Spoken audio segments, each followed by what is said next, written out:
যারা ভাগে কুরবানি দিচ্ছেন বা যারা ভাগে কুরবানি দেন তারা সাবধান হন। কিছু মিস্টেকের জন্য ভাগে কুরবানি দেওয়ার পরেও কুরবানিটা আল্লাহর কাছে কবুল হয় না। সেই মিস্টেকগুলো কি কি আমরা বোঝার ট্রাই করব, জাস্টিফাই করার ট্রাই করবো। রাজি আছেন তো ইনশাআল্লাহ? মনে করেন যে আপনারা 7 জন ভাগে কুরবানি দিচ্ছে, বিশাল বড় গরু নিয়ে আসে, মাশাআল্লাহ, ওকে ফাইন। বাট আপনাদের 7 জনের মাঝে একজনের নিয়তে ভেজাল আছে।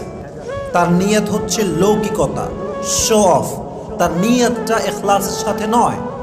তাহলে কিন্তু আপনার কোরবানিটা বাতিল হয়ে যাবে, কোরবানিটার সওয়াব থাকবে না। যুবক ভাইরা, যে মিস্টেকের জন্য ভাগে কোরবানি নষ্ট হয়ে যায়, সওয়াব বাতিল হয়ে যায়, তার সবচেয়ে বড় কারণ হচ্ছে আপনি 7 জন মিলে কোরবানি দিচ্ছেন, একজন ভাগীদারের টাকা হচ্ছে সুদের টাকা বা ঘুষের টাকা বা হারাম কামাইয়ের টাকা, ডাকাতির টাকা, চুরির টাকা। একজনের হারাম টাকা ঢুক